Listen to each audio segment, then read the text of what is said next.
When you go onto a set in the morning for a movie, you nervous? Yeah, every morning.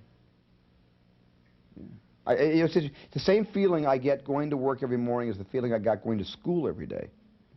Being a bit of an outsider and not being normal and not quite getting good grades and not being able to compete, and my tummy is spilkus, my mom would call it. You know, I'd have before school every day, and I feel that when I make movies too. But you're better at this than you were in school. Oh, damn straight.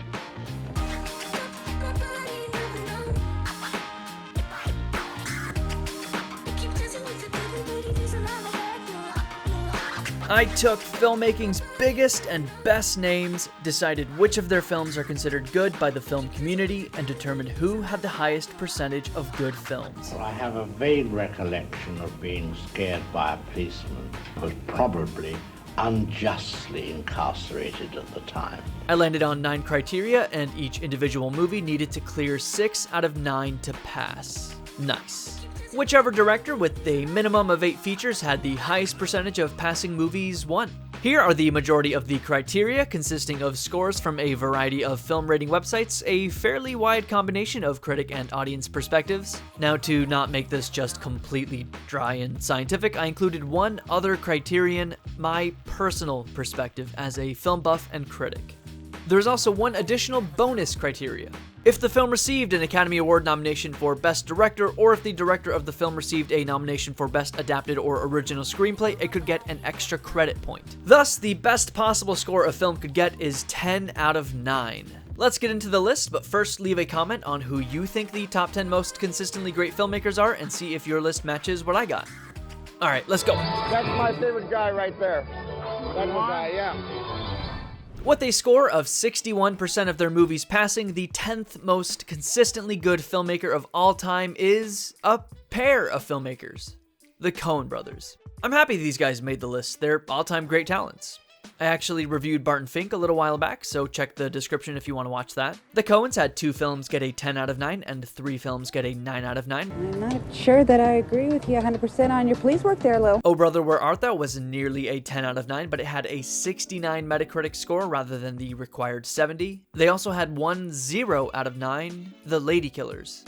Most of their average scores relative to the other filmmakers on this list ended up being pretty low, but it's not too surprising given their large filmography.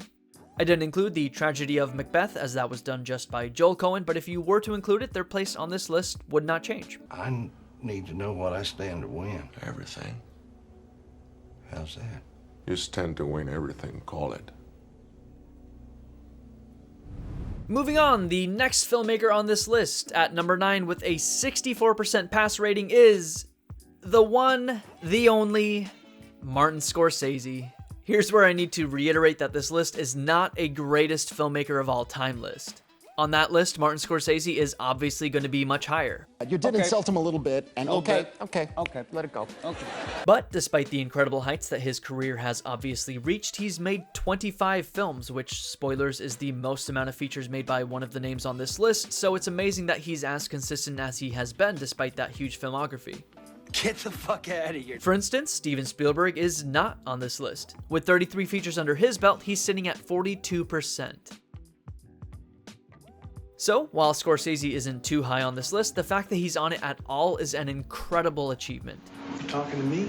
To give him a little more credit, he does have a list-topping number of 10 out of 9 films with 5. He also has the most 9 out of 9 films, also with 5. He did have 2 0 out of 9s with Boxcar Bertha and New York, New York. Fuck yourself. I'm tired from fucking your wife. How's your mother? Good, she's tired from fucking my father.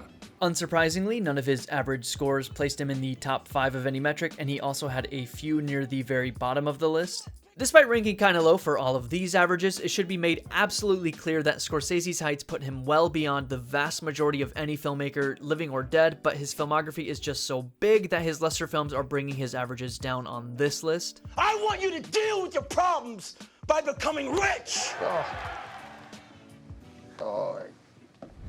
The 8th filmmaker on this list with a 67% pass rating is Paul Thomas Anderson. It's no surprise to me that he's on this list. He's another one of those names you see pretty often in GOAT conversations. With that said, he only had 1 10 out of 9 film and 2 9 out of 9 films, but his filmography is on the smaller side.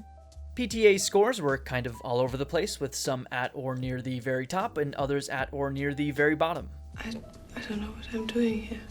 The weirdest one is his average Metacritic audience score, which is brought down by Boogie Nights and Magnolia, which notably have average audience scores of 4.2 and 4.5 out of 10 respectively. Honestly, no clue why those are so low. The audience scores of those films on other sites aren't nearly that low. Yeah, it's confusing.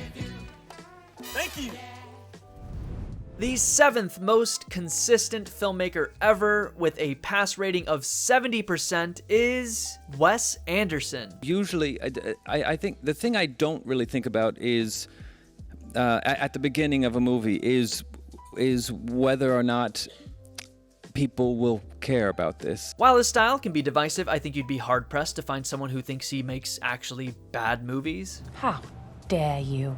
I'm a big fan of him, so I'm glad and not surprised that he's on this list. He had the second highest amount of 10 out of 9 films with 3, with another 3 9 out of 9 films, giving him the second highest percentage of films with a 9 out of 9 score or better at 60%. Overall, his rankings were pretty high, with a lot of them being at or near the very top. Won't be an easy life, but it's better than shock therapy. Thank you, sir. Number 6 on this list of most consistent filmmakers with a score of 73% is none other than David Fincher. Here's where we're gonna feel a little weird.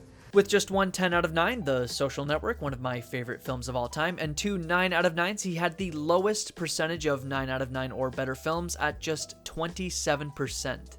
He also had a 0 out of 9 with Alien 3. Fincher is an interesting case. He can make genuinely incredible films when he wants to, and other times he'll take kinda out of left field material and then elevate it to a world-class level. She likes what he likes, so evidently, he's a vinyl hipster who loves fetish manga. Most of his rankings were in the mid to lower end of the spectrum, with some of them near the very bottom, which I found kinda surprising. Right now he's probably dancing around in his grandma's panties. Film bros, rejoice! Your savior comes in, rounding out our top 5 of most consistently great filmmakers of all time. With a pass rating of also 73%, we have none other than Christopher Nolan. I enjoy the multifaceted nature of the challenge. I enjoy having to be an expert on a lot of different things, or having to pretend to be an expert on a lot of different things. While he and David Fincher both had 73% ratings, Nolan beat out Fincher by having higher averages for the vast majority of the criteria. With 3 10 out of 9s and 3 9 out of 9s, he ties Wes Anderson for the second most 10 out of 9s. He also had the third highest percentage of films with a 9 out of 9 or better. Save his average Metacritic score, he placed 4th or better on every other metric, hitting the top more than any other single filmmaker. I'm not at all surprised by this.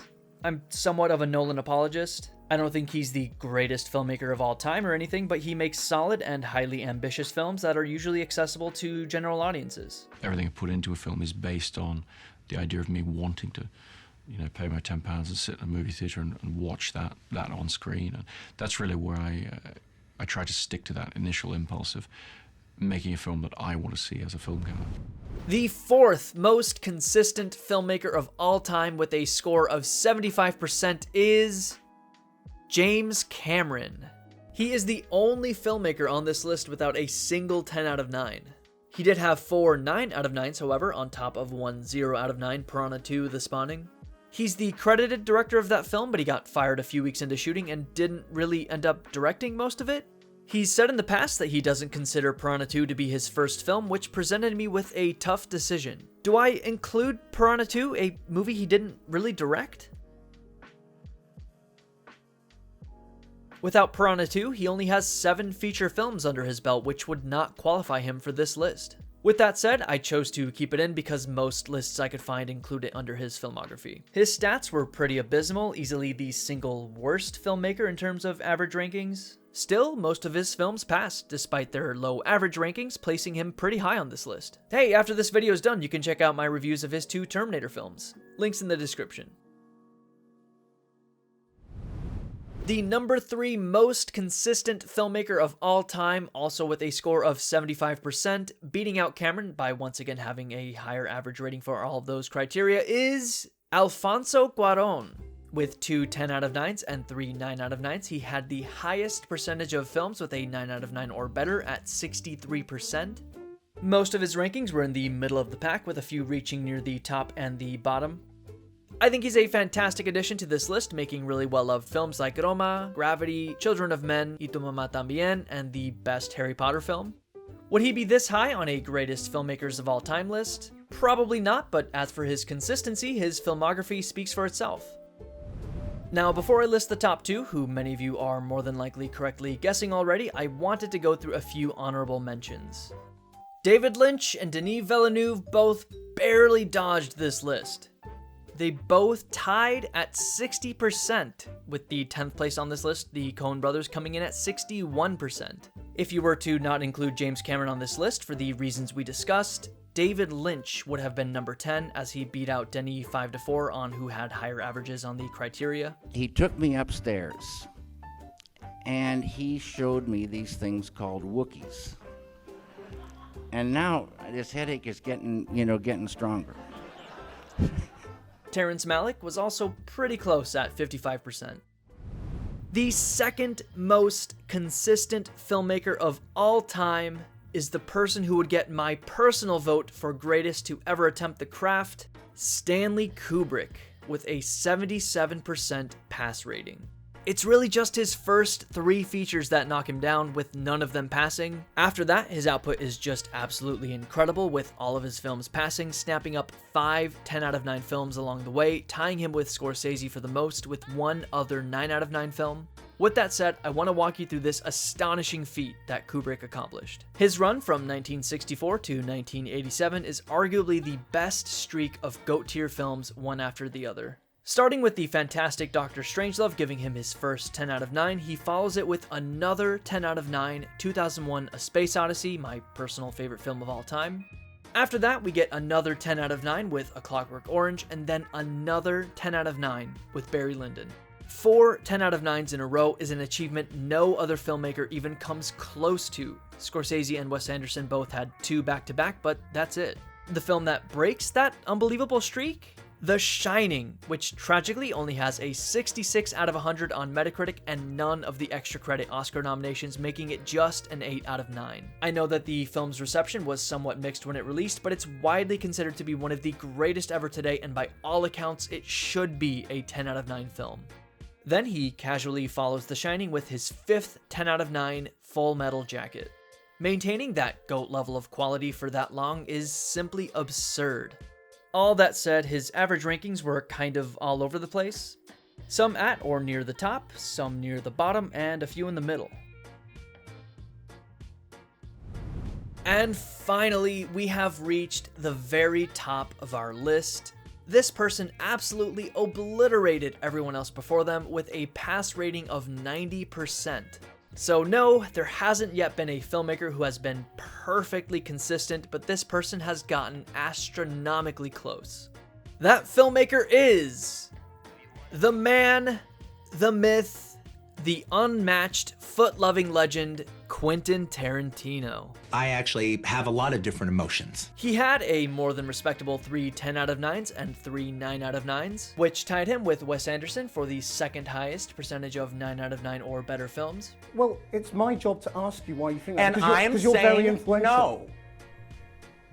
And I'm shutting you down. But you have a responsibility as a filmmaker, surely, to explain a little bit about No, what I you're don't doing. have any responsibility to you to explain anything I don't want to. No, not to me. He nearly had 4 10 out of 9s, but Inglourious Bastards only had a 69 on Metacritic rather than the required 70. So close!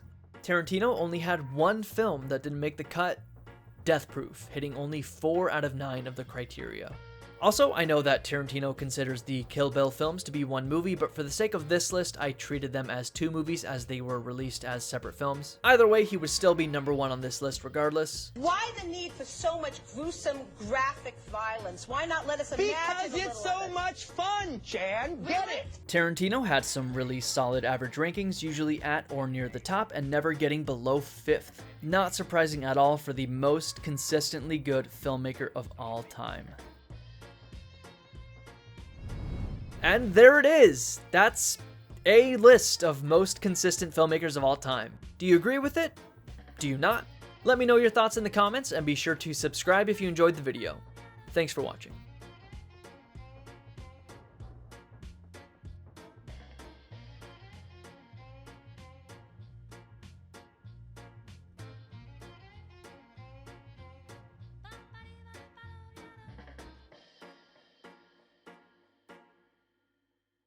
I don't want to talk about what you want to talk about.